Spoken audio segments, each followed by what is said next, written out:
This reading is for Claudia. Claudia, I didn't get the person's name that we're doing this reading for, so I'm just going to call him him, and I hope that's okay. So to start with, I wanted to discuss his big three since we have become familiar with your chart. His chart is the new one that we are comparing. So for him, he is a Leo rising, a Pisces sun, and a Sagittarius moon. So the first thing that we want to think about this is there are two fire elements to his chart. So that's going to make him somebody who is more of a doer. He's active. He has this energy in this life that he is creating things. He's expressing himself and he's trying to experience who he is on many different levels of his human experience. So he might not necessarily be extroverted, but he might be more appearing to be busy. He might be getting involved in things. He might be just physically active. It is more of an external energy, this drive to experience and to do things. The Pisces sun is the water, and that is the ego. That's where he is. His mind and his personality will follow the light of that path. So the water in him is going to water him down a little bit, so to speak, so that he will have not as much of this fire force as if he had three fire signs. But the Pisces is a strong indicator here, I believe, of the compatibility between these two charts. The Pisces in him is the one that is his emotional sensitivity and his ability to really empathize with somebody else, his ability to go with the flow of different energies that he encounters, and this trusting of things that are outside of his control. I think Pisces goes really well with the two fire signs because where Leo can also be really emotionally sensitive, like the Pisces, the Leo rising is a fixed sign. So sometimes it gets a little bit more trying to bang its head against the wall and make things happen. Where I think the Pisces energy is nice for this because it's the same emotional energy, but in the water, it kind of lets things pass through. It goes a different way. It's not going to stay and try to die on every hill, so to speak. It's going to make this person have a lot of strong feelings, but the Pisces sun is going to help this person work through those feelings and realize that it's less about him all the time and be able to see other people's perspective. I think the Sagittarius moon also helps play into this. The fire and the water energies can be very different, but here you have two mutable signs. So you have the Pisces sun and the Sagittarius moon, both in that mutable energy of being able to change course or hear someone else's perspective. The Sagittarius moon person doesn't always change their mind. The moon being our subconscious drive, it's not always something, it can come out as our instinctual responses. It's not something that we really think through, right? It's our feelings and our intuition. It's where we go in our past. We think about our past experiences and we feel our way through decisions makings. We can hold a lot of feelings there and we can be needing a certain level of security there in this energy. So it's not as like someone with a Sagittarius sun. It's kind of that a Sagittarius moon person, I feel like they remember their experiences and they get wisdom from that. Sagittarius is a sign of a lot of wisdom and higher philosophies through going through different experiences. So I think a Sagittarius moon person might have had a lot of journeys already in life. Maybe they physically have gone places, but also maybe they've just had a lot of um, not typical development. Maybe they have a story to tell and they've been on kind of an adventure already, even if just emotionally. So I think this person with his Pisces sun, I think he's going to have a pretty um a well like already like worldly views on things, even in a young age. He's going to appear as someone who is really like been places or knows things, or he's just more worldly than maybe he should be for his age. So there's this idea that he's either had a lot of experiences already, or he just has this perspective of like a philosopher and just like has really deep feelings about things, or almost outside of himself or outside of his neighborhood or his culture. He has like the bird's eye view on life a lot, and and this can be great for communicating with other people of different walks of life. Sometimes this is not always the most accessible energy for like a one-to-one, really um, open, how are you feeling? How am I feeling? Because this can be like a bigger energy, like, wanting to talk about the news and the world and like what's going on with all of us from that bird's eye view versus the homebody energy of it's you and me.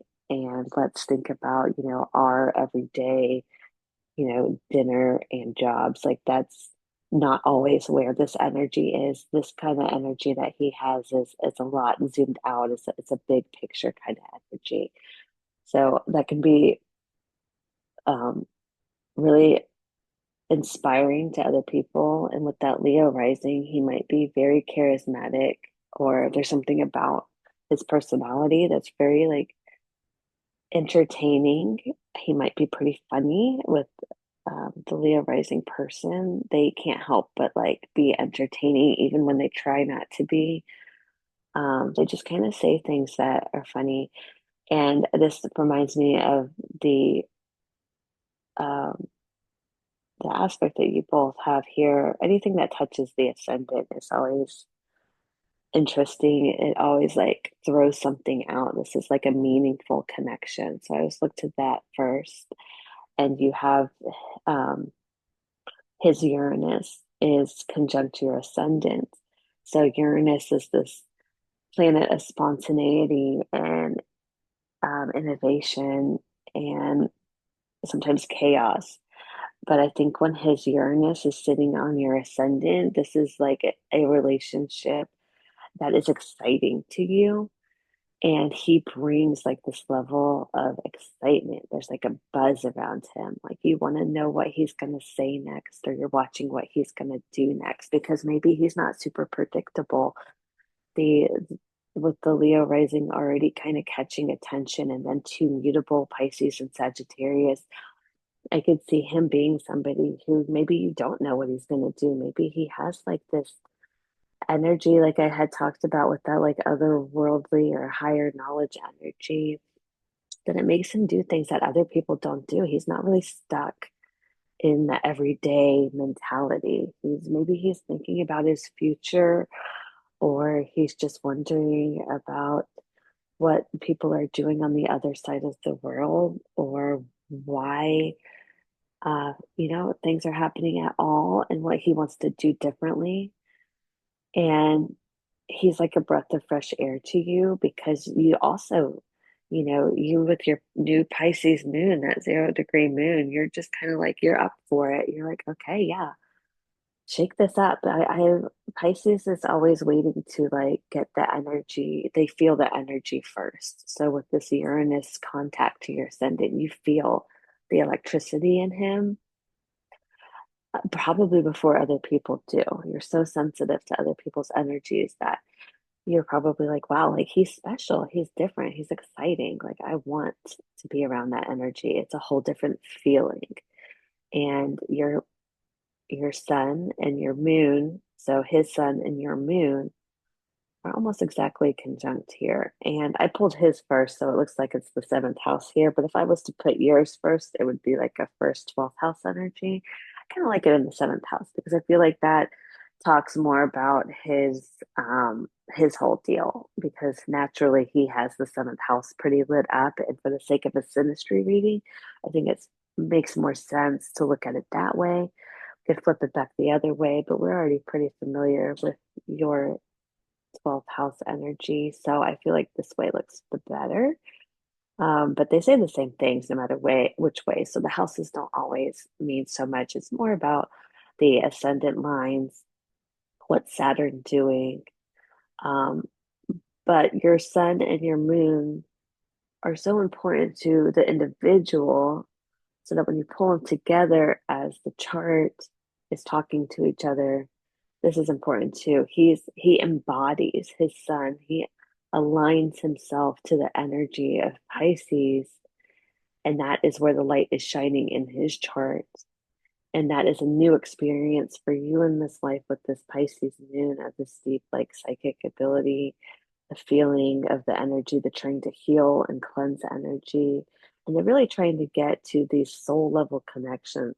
I really feel like it's what your chart wants to do. It wants to, despite all the superficiality in the world and maybe the way sometimes you just feel like you don't fit in with your Aquarius rising, you're really here for that soul connection. And you see this Pisces sun, and he's like, he is the soul connection, right? Because he embodies the energy of the soul in his sun. So I think that this is really a beautiful match with the sun and the moon so close to each other here. It's like he is the walking, talking energy of what you emotionally need to feel seen and secure. So no doubt that is a strong connection.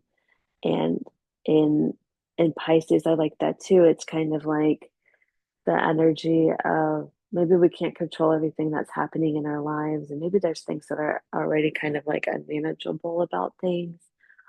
But if we can connect with each other on like our real values of what really is important to us, then everything else will just get worked out. And he has so many things in Pisces that I feel like he's really looking for somebody who understands that he's going off of feelings and intuition. So fire sign, the Leo and the Sagittarius, they run on intuition. You know, they get a feeling about something and they have to follow their heart. Like he might even say that. People with a lot of fire in their chart, you can almost hear them say that.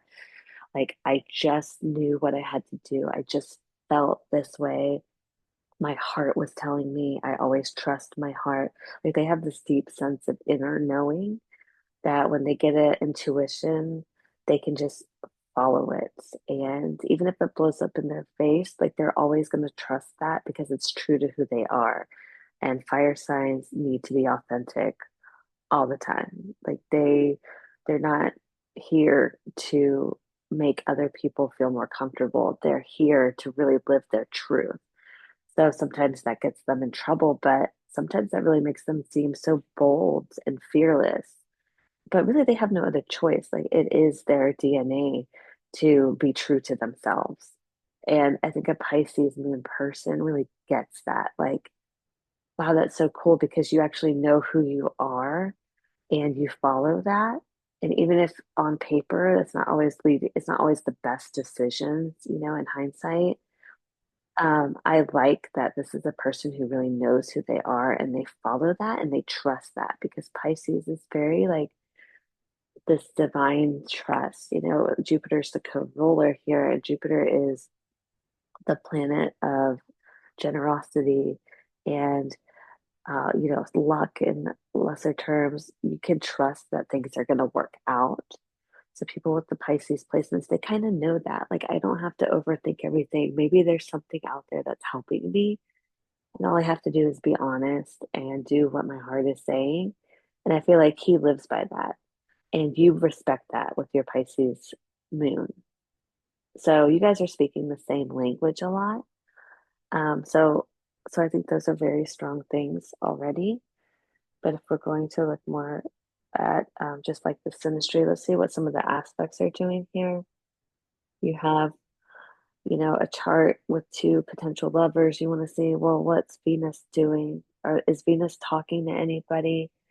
Yours here, we have a Neptune conjunct Venus. And let's see, I think it was your Neptune. So, yeah, okay. So here's your Neptune, and here's his Venus. No, excuse me. Yes, I'm sorry. So Neptune is you. And if you look right there, that's his Venus. They're exactly conjunct. So that's pretty significant because we see Venus as the planet of attraction and that little magic in the relationship. And you don't have to have it, but if you're looking at lovers charts, you want to see some type of spark, right? So we've looked to Mars for spark, or sometimes that can be overboard, but I would like to see what Venus is doing here. So I see this relationship here where there's definitely an attraction. There's this magical, almost mystical connection between you guys. I see that because Neptune isn't always very clear about what the attraction is. So if we have a Venus Mars conjunction, I say, okay, it's like sexual chemistry. You're like really sexually charged here. But with Neptune, I say, there's just, you might just be like, there's something about this person. There's like, they have this, they carry this magic to them. And when I'm with them, I feel like this idealized romanticism. Like they could be like my soulmate, they could be everything that I dream about. It's like this dreamy energy of like hope and like fairy tale stuff. Like, is this my Prince Charming here? Like, is he everything that I've dreamed of?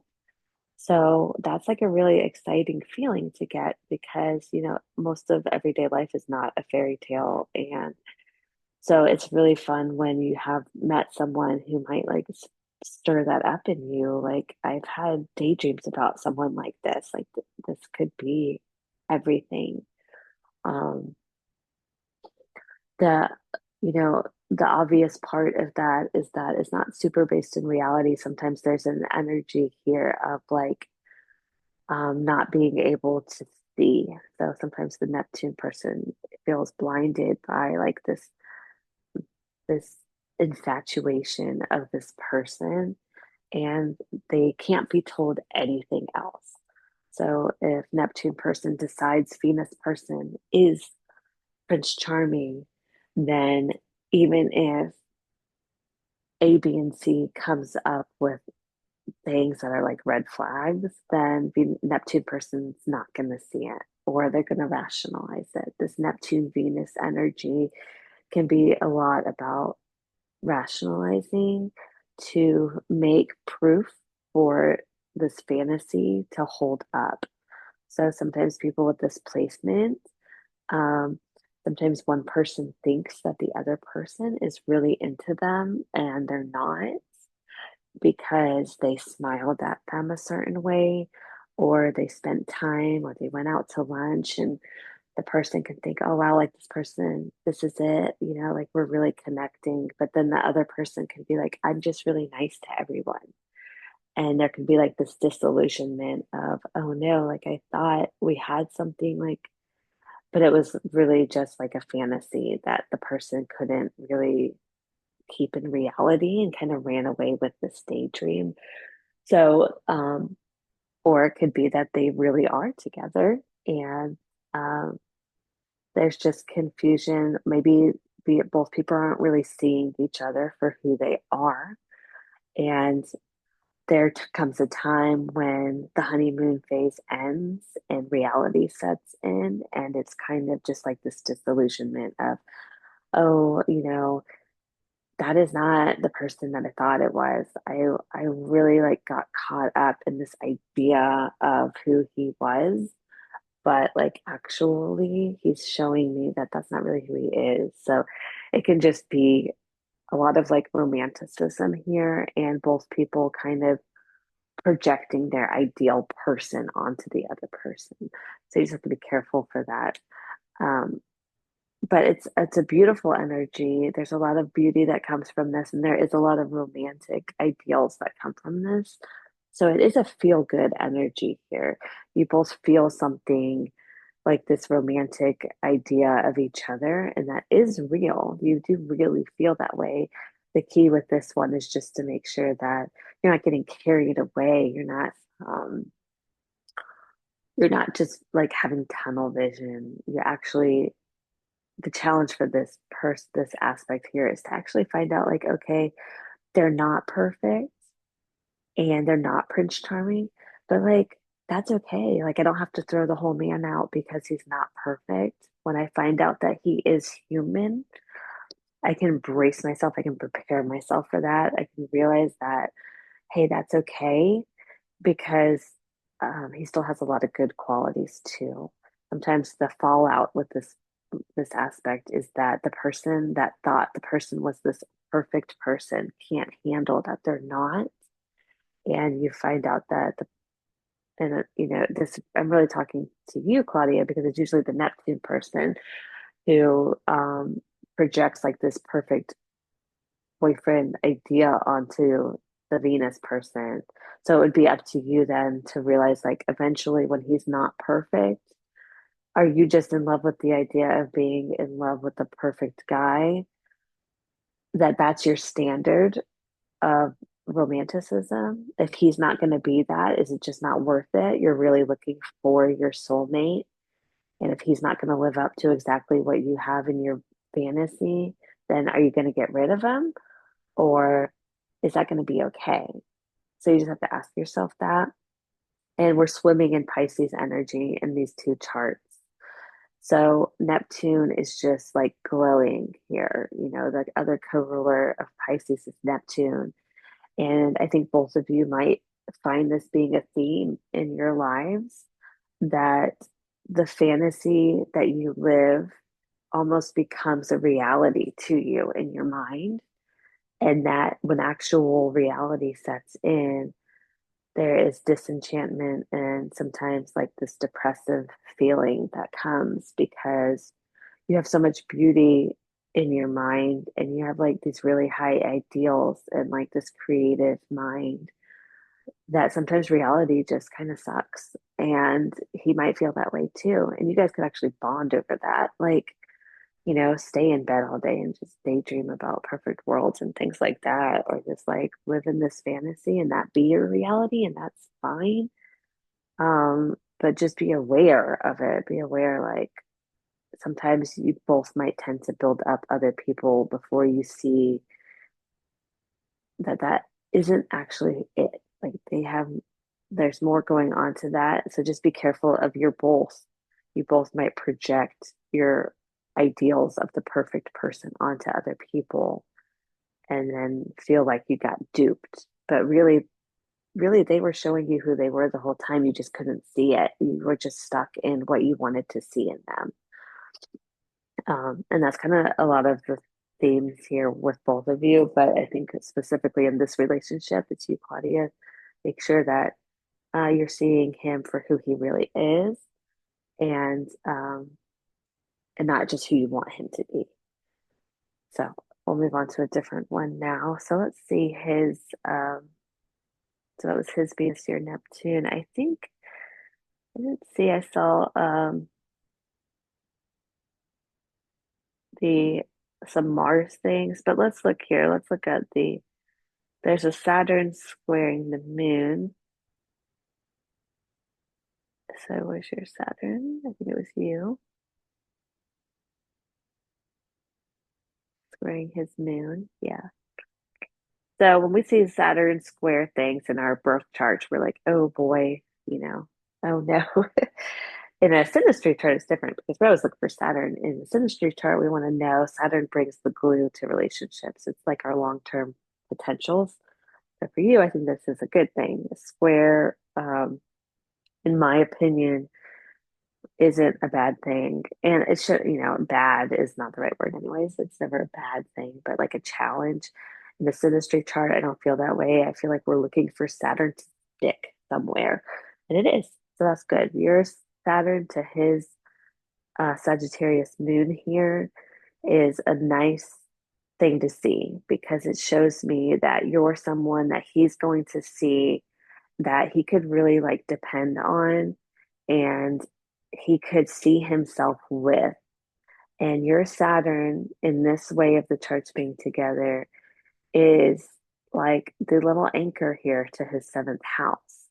And I think that's beautiful. I think that shows him that you emotionally, that's his moon, it's his emotional needs. You get it. You understand all of his Pisces energy, where he's been with his South Node and his Sun, where he wants to go. And you, he can talk to you about that, and you are a solid energy, and he feels safe with you. And I think that's beautiful because he has so much energy in his seventh house. He needs a rock. He needs somebody in his life experience who he feels like is going to hold him down. Seventh house people learn about themselves through other people, and it can be a very painful experience. Sometimes when I see a seventh house packed, I, I am very gentle with these people because they look so much to their one-on-one relationships, their partnerships, that it takes a sensitive person and a gentle person to really partner with these people. There's a responsibility there to know that you're holding so much of their own experience in this. Okay, so it's important to me that you know that he's growing through his experience with you. So there's a deep part inside of him that he knows that. So I think seeing the moon square Saturn here, he gets that you can be somebody that he can be real with and he can learn about himself through, and that he's not going to, like, you're not going to run away from that. So I think that's like the strongest part here is is when I see that. I'm just like, wow, like I love that. And then your moon is also in the seventh house with him, with his Sun. It's like you can really hold him. And he's going to, he needs that. He needs somebody. He needs to, even though he has a lot of like going and doing, and maybe it's not always like a forever thing with everybody for him. It's like with you, he feels like it could be, it like could have a longer term potential because you see the real him so well, and like he can grow in his experience with you. And a seventh house person just needs to be able to grow with through someone else. And I think that Uranus ascendant aspect too here, he might need some freedom because I think a lot of fire energy just needs freedom to explore who they are. And I feel like with this moon in the seventh house in Pisces, I feel like you can give him that freedom. And but Saturn there too, like you can also be there for him. So I think that's really cool. And I think that's going to be felt here. Um, there was an issue, if we're going to talk about, the balance of the chart here, I like to see, well, what are there any hardships here? Well, I see there is Pluto involved. And when I see Pluto talking to somebody else, I think, okay, well, let's slow down. Let's see where there could be potential issues here. And it looks like your Pluto squares his Sun, or excuse me, no, not Sun, thank goodness, it's Mercury. So your Pluto is squaring his Mercury. And sometimes when we see this, we see there's issues in communication. So sometimes it can be either person. So it could be the Pluto person doesn't trust sometimes what the Mercury person is saying. And this could be, do they just don't think that the Mercury person is speaking truth? Are they suspicious that there's lies there? Or the Pluto person themselves feel like they just can't be honest with the Mercury person.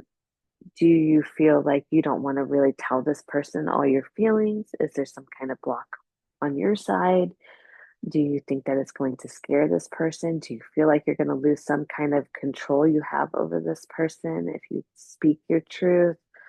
The Pluto person here usually is holding back something, and it might be because they don't fully trust what the Mercury person is thinking or saying. Sometimes in this situation, they feel like the Mercury person is only telling them so much and they want to go deeper into what that person is really thinking. Maybe this person hasn't been completely forthcoming with what they want from this relationship, or it's or the that could just be where the Pluto person then feels a little insecure, like why is the Mercury person not telling me that we're really committed to each other? And then there creates this tension there. Then the Pluto person like starts to resent the Mercury person because they just won't say it. Or it can be the Pluto person saying, this Mercury person talks a lot and so much that I don't know if I can trust it because I don't know if they're just feeding me like lines or if they really mean it. So I'm not going to pour my heart out to Mercury if they're just talking so much that like I could be anyone. So that energy there, there's a little bit of a block in the communication department, and that's like beginning a relationship, but like going forward in the relationship, it could just be also like I don't think this person's telling me where they were. I don't trust what they're saying to me. Or Pluto person feeling like I wish Mercury person would talk to me more. I can't be I feel like I'm losing control over things because we're not talking enough, or we're not talking about the right things, or we're not talking about real things. So it's kind of like a little bit, it can lead to like paranoia and things. So just make sure that the communication is always where you want it because it's easier to fix that in the beginning than an established partnership of difficulty communicating. And then just check each other, is the Mercury person, you know, uh, explain to the Mercury person that you're really a person of substance. The Pluto person, which is you really don't like people just to talk BS to you. You want substance in relationships and in what people are saying to you, and especially from like romantic people. Please don't just feed me lies. Like don't just build me up. Tell me the truth or just like don't speak. Like it's okay. You don't have to just talk at me about nothing. Like your Pluto person value silence more than BS. So if you have nothing to say, then just don't feed me lines. And then the Pluto person then might need to hear from the Mercury person, like, hey, don't be so suspicious or paranoid. Like everything's fine.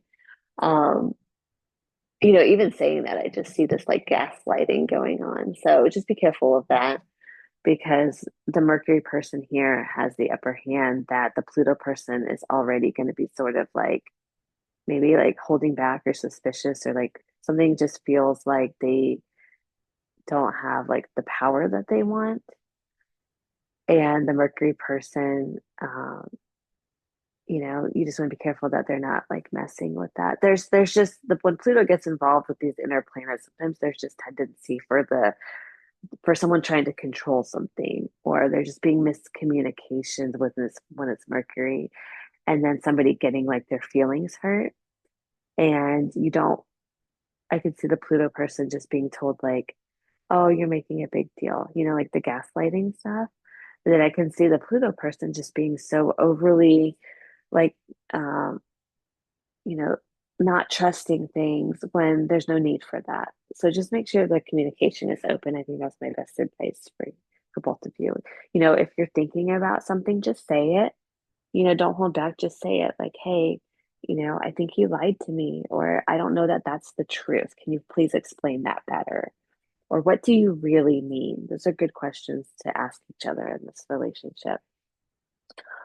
Lastly, I wanted to just discuss that you do have the nodal interactions, and the nodes are important because that talks about like soulmate, past life things, or future, which one's talking to you. So I think his south node being close to Saturn, that's it's a looser conjunction. It's not perfect. It's 2 degrees, but that's still pretty tight.